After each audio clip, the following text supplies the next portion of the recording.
Sir sir sir எழுந்திருங்க sir. Sir கடையிலிருந்து ஒருத்தன் பொருளை தூக்கின்னு போறேன், இப்ப 10 தூக்கி நிக்கிறீங்க. வாங்க சார் போய் பிடிக்கலாம். என்னது திருடுனா எங்க? டேய் நில்றா நாய, என் கடையில வந்து திருடு பாத்தியா? குறா கீழ குறா. ஊமையா நீ? பேச்சு வரல பா போட்டு விட்டுன்னு நினைக்காத, உன்னை போலீஸ் ஸ்டேஷன்ல தான் பூச்சி கொடுப்பேன். சார் ரொம்ப நன்றி சார், உன்னை இப்படி ஹெல்ப் பண்ணதுக்கு. சார் அதுல என்ன சார் இருக்கு? நம்ம தெருவில் நீங்க கடை வச்சுருக்கீங்க, இது கூட பண்ணலாம் எப்படி சார்? இனிமேலாவது திருட்டு பசங்க கிட்ட கொஞ்சம் உஷாரா இருங்க சார். நான் வரேன் சார். கண்டிப்பா சார், நீங்க பார்த்து போயிட்டாங்க.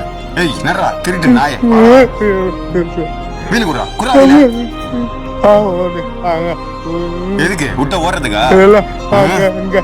நான் தான் பண்றேன்னு பாக்குறேன்.